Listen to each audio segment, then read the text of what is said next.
Sziasztok! Ma egy empanádát készítünk, ami egy kubai előétel, vagy akár egy korai vacsora vagy uzsonnaként is megállja a helyét. Az empanada egy töltött tésztabattyú, húsragúval töltjük, de lehet akár halakkal, zöldségekkel is. Több fázisból épül fel az étel, először is a tészta elkészítésével kezdünk, majd elkészítjük a húsragút, valamint még tálalunk mellé egy zöldfűszeres szószt is. A tészta elkészítése a száraz hozzávalókat, ami a liszt, barna cukor, sütőpor, só összekeverjük, utána adjuk hozzá a nedves hozzávalót, ami a víz, valamint az olvasztott vaj. A hozzávalókat természetesen kiírjuk, mint ahogy máskor is szoktuk.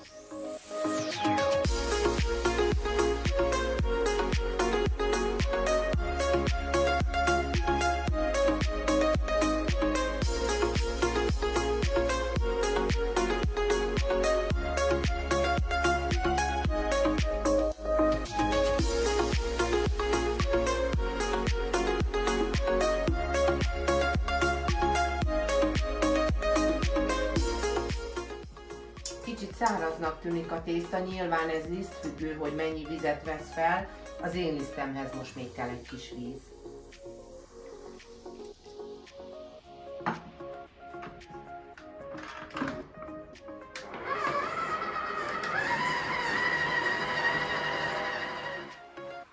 A tésztát a gép összegyúrta, most egy picit kézzel még átgyúrom.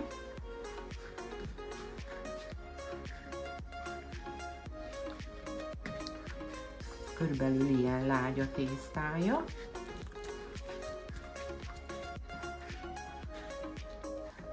Így, és most szépen 30 percre félretesszük pihenni. Visszateszem a tálba, letakarom egy konyharuhával, és fél óra pihenő.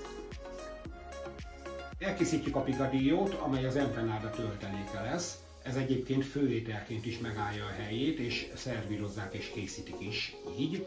Most el fogjuk készíteni nektek, amelyet nekünk volt módunk megkóstolni Miamiban, egy elég jó nevű kubai étteremben, és most egy nagyon ízlett nekünk, és egy autentikus recept alapján el fogjuk ezt most készíteni. Hozzávalók: darált marhahús, California paprika, apróra vágva, vöröshagyma, extra szűz olívaolaj, darabolt paradicsom, fokhagyma, bors, só, fűszerpaprika, amely nekünk a mi esetünkben füstölt fűszerpaprika lesz, oregano, kömény, vörösborecet, mazsola, fahéj, őrölt, illetve reszelt reszelék, szerecsendió reszelék, babérlevél és kapribogyó. Olívaolajon meg fogom futtatni a hagymát, egy kicsit megdísztelem, majdnem egy időben a apró vágott kaliforniai paprikával, kicsit sózzuk, utána a fokhagyma is bele fog kerülni, utána a húst hozzátesszük fehéredésig, és egy kicsit borsozzuk.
kifehéredett, a további hozzávalókat pedig most fogjuk szépen apránként hozzátenni. Nézzétek, milyen gyönyörű! És akkor mehetnek az alapanyagok, illetve kezdek hát azzal kezdünk, amivel akarunk.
Picadillo-t teljes elkészültéig takaréklámon fogjuk készíteni.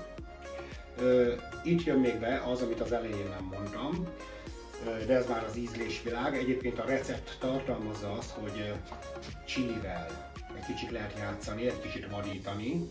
Mi is mi most cayenne borsot fogunk használni, amelyet bele is helyezek. Ez egy intenzíven fűszerezett, nagyon-nagyon-nagyon nagy ízvilágú étel lesz, és elbírja még ezt az enyhén csípős ízvilágot, simán. Úgyhogy mi csípős cayenne borssal, de akár chilivel ízlés szerint lehet dolgozni.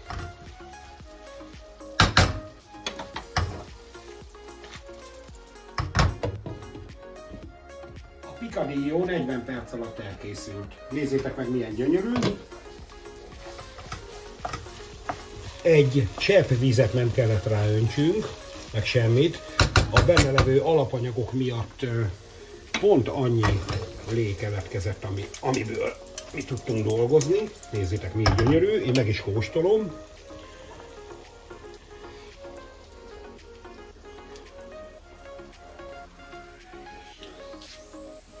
Remek. Pont annyira csípős, amennyire mi szerettük volna. Mi ezt egy kicsit intenzíven csípős változatra készítettük. Vigyázzatok a csípőssel. Tehát akár chilit, akár cayenne borsot használtok, csak annyit, amennyi jól esik.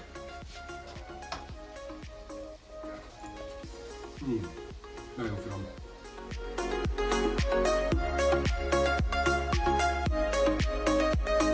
Miután a ragu elkészült, elkészítjük a zöldfűszeres joghurtos szószt. Görög joghurtot, pestót és apróra vágott petrezselyemzöldet fogok összekeverni.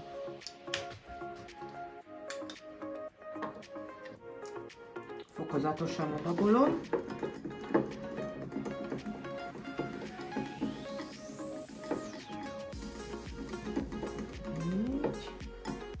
Picit.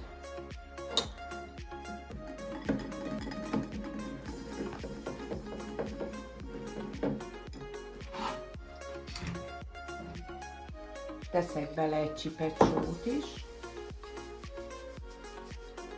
Ízlés kérdése nyilván.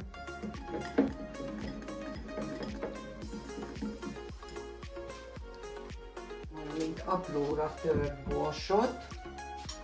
Tarka borsot,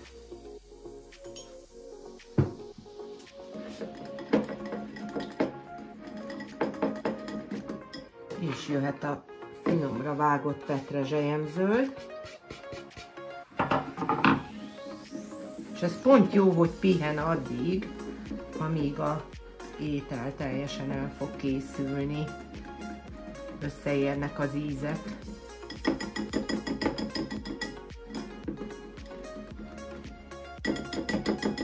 Elkészültünk. A tészta 30 perces pihenője lejárt, úgyhogy most elnyújtjuk. Körülbelül 2 mm vastagra kell nyújtanunk a tésztát, amit majd ki fogunk egy formával szaggatni.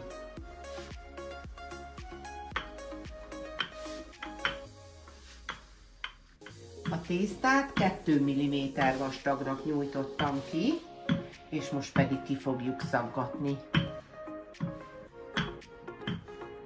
A tésztát kiszaggatjuk, nekünk most nincs ekkora nagy szaggatónk, ezért egy poharat használunk. Körülbelül egy olyan 8 cm nagyságúra írja a recept, úgyhogy ez a pohár ennek pont megfelel.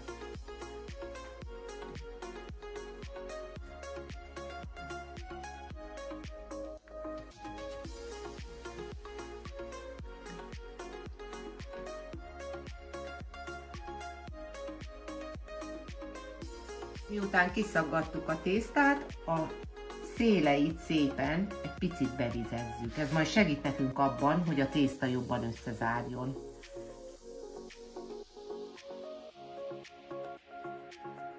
Csak a széleire kenek egy kis vizet.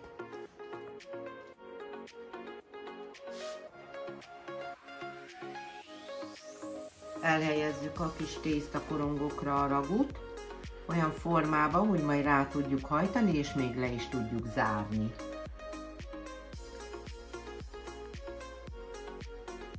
Ne sajnáljuk belőle, mert úgy lesz finom, hogyha van benne jó sok töltelék.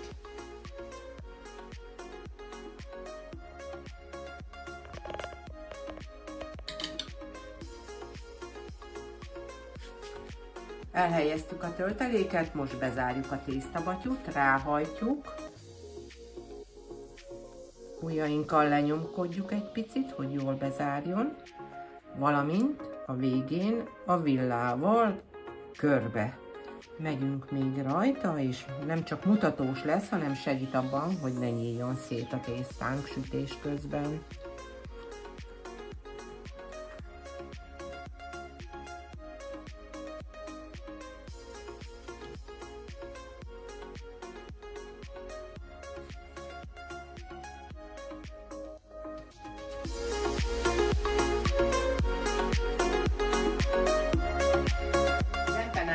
Utolsó pár.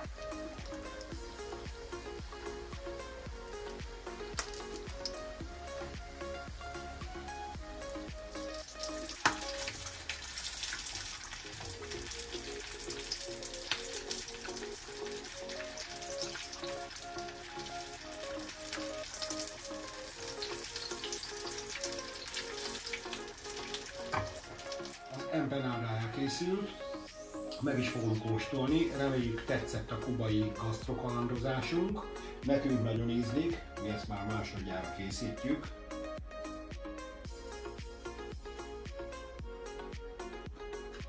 Isteni az zöldfűszeres szósszal, benne a picadillo,